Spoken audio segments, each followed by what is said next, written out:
300 mil de indenização deferida à mãe pela morte de um filho.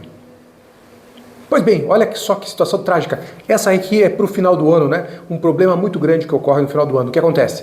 Todo mundo lá começa as festividades no final do ano, alguns bebem um pouco a mais, e daí vem aquele velho problema com relação a soltar fogos de artifício. Alguns gostam, outros odeiam. Em Copacabana fica aquela imagem linda, mas também outros odeiam por conta dos seus animais. E foi isso que ocorreu aqui no interior de São Paulo. O que aconteceu no interior de São Paulo? Uma briga de vizinhos que acabou em tragédia. Pois é, nesse caso, nós tínhamos aqui uma velha desavença entre dois vizinhos, aí já por conta até de venda de imóveis ali entre um vizinho e outro, e um destes vizinhos acabou por praticar o quê?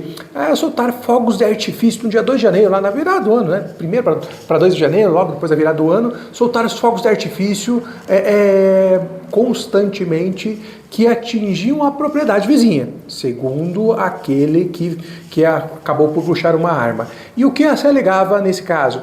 Houve esse estouro de fogos de artifício, de repente este morador, que era o vizinho que se sentiu incomodado, porque tinham lá 27 cavalos, 60 ovelhas, um cachorro com problema de epilepsia, esse vizinho fala o quê? Pegou uma arma e saiu da sua propriedade, foi até a casa vizinha e fez com que todos se ajoelhassem ao chão. E chegando lá, começou a brigar com o jovem que estava soltando fogos de artifício, um engenheiro, e colocou o quê? A arma na cabeça desse vizinho, acabou disparando um tiro no ouvido desse vizinho. Mas olha só, era uma arma de chumbinho. Ele achou que não ia acontecer nada? Pois é, parece-me que sim. E fez isso, disparou a arma, saiu, voltou para sua residência, tentaram dar os primeiros socorros e esse engenheiro veio a falecer.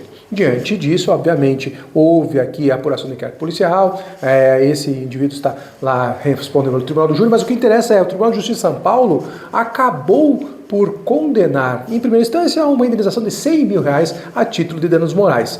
A mãe desse jovem que perdeu a vida, que é a autora da ação e tinha então ajuizado, feito esse pedido para compensar minimamente a perda da vida desse jovem, acabou por recorrer ao Tribunal de Justiça de São Paulo. E lá no Tribunal de Justiça de São Paulo, nós vimos a indenização ser aumentada para R$300 mil, deixando claro o relator que havia uma grave animosidade entre as partes anteriormente, que haviam justas provocações. Não usou essa expressão, mas houve aqui claramente um indicativo de uma culpa concorrente entre os dois, mas que não justificava a agressão naquela proporção. Então não adiantava não adiantava o ofensor querer alegar uma legítima defesa, pois ali essa excludente não caberia, uma vez que aqui houve desproporção entre o meio utilizado para repelir uma eventual injusta agressão.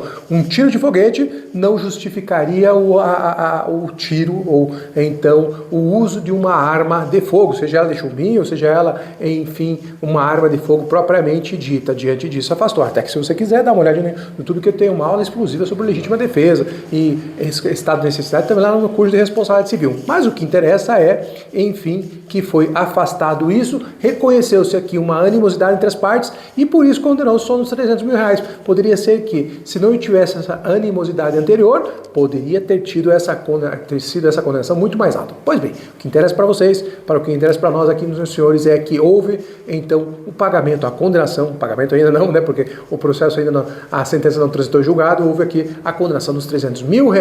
Diante desse contexto, eu pergunto para você, essa indenização a mãe, deferida à mãe, pela morte de um filho, nestas circunstâncias, você acredita que esse valor foi adequado? Está adequado? Deveria ser maior? Deveria ser menor? Qual é a sua opinião? Conta para mim nos comentários. Grande abraço, até a próxima!